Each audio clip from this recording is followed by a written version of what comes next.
You have money, you tap your card. Declined.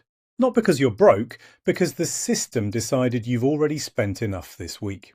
You try again, different store, same result. No warning, no explanation, just a decision you didn't make, enforced automatically.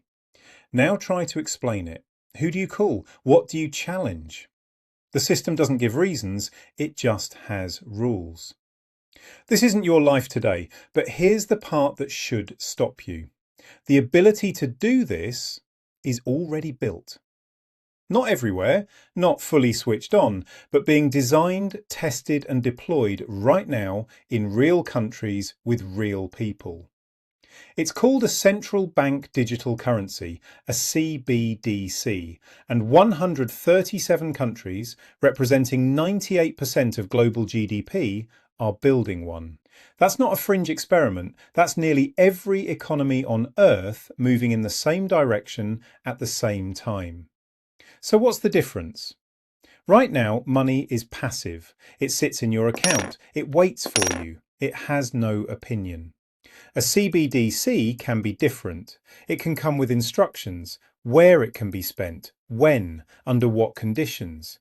And if those conditions aren't met, sounds theoretical? China already ran trials of digital money that expires.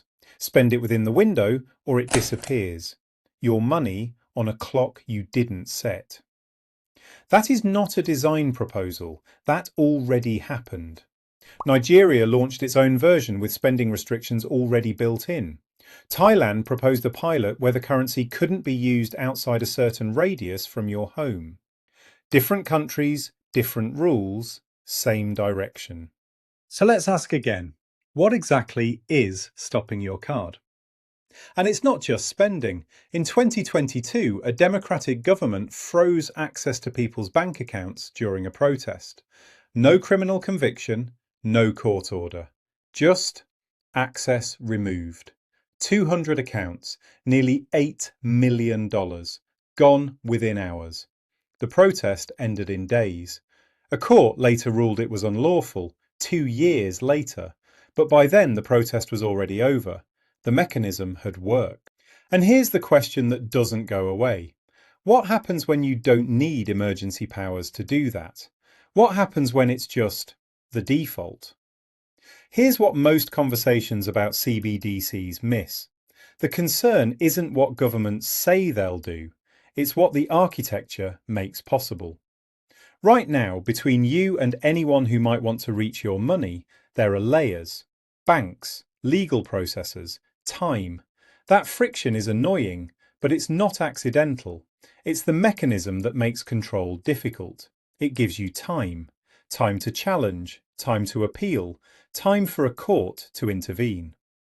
A CBDC removes that distance, not necessarily by design, but as a consequence of the architecture. The central bank moves closer, the layers compress, and decisions that used to take weeks can now happen in the time it takes to process a payment. And here's the part that makes this genuinely hard. Some of it sounds good. Stimulus payments that must be spent, reaching the economy instead of sitting unspent, relief that can't be misdirected, payments that go exactly where intended, exactly when.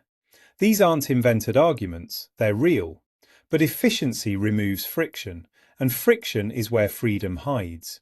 The delays, the checks, the requirement that someone justify a decision before it reaches you. Remove those and something else disappears, not just inconvenience, resistance, the capacity to push back, slowly, awkwardly, through all those inconvenient layers that weren't designed to protect you, but did anyway. We've already seen what happens without those layers. Movement restricted during emergencies, financial access cut off by decree, money that expires before you can use it, each one framed as temporary, situational, exceptional, each one individually you could justify. Now imagine that same logic, not used in a crisis, but built into the infrastructure of money itself. Not always active, not always enforced, just available. That's the shift. Not control, the capacity for control becoming infrastructure. And once something becomes infrastructure, you stop noticing it. You don't vote on it. You don't question it. You adapt to it. You live inside it. So this is the trade: speed, efficiency, precision, in exchange for something less visible: ambiguity, flexibility, the right to use your money without being asked why. Because when money starts following rules, the question stops being, what can you afford? It becomes, what are you allowed to do? If you want to understand the systems being built before you're living inside them, subscribe.